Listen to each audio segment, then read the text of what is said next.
Hey everyone, today I'm going to show you how to exit guest mode in Chrome, so let's get started with this quick tutorial. If you find yourself currently browsing in guest mode and want to return to your regular Chrome profile, the process is incredibly straightforward with two simple methods you can use. The first method involves using Chrome's built-in guest profile controls.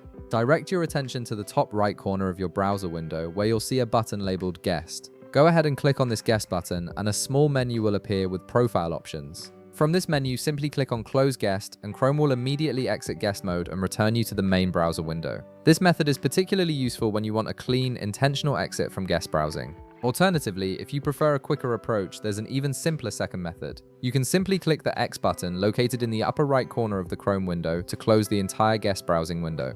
This action instantly terminates the guest session and closes all tabs associated with it. Both methods achieve the same result, so you can choose whichever feels more natural to you in the moment. And that's all there is to it. You've successfully exited guest mode in Chrome. If this video helped you out, be sure to leave a like, subscribe, and I'll see you in the next one.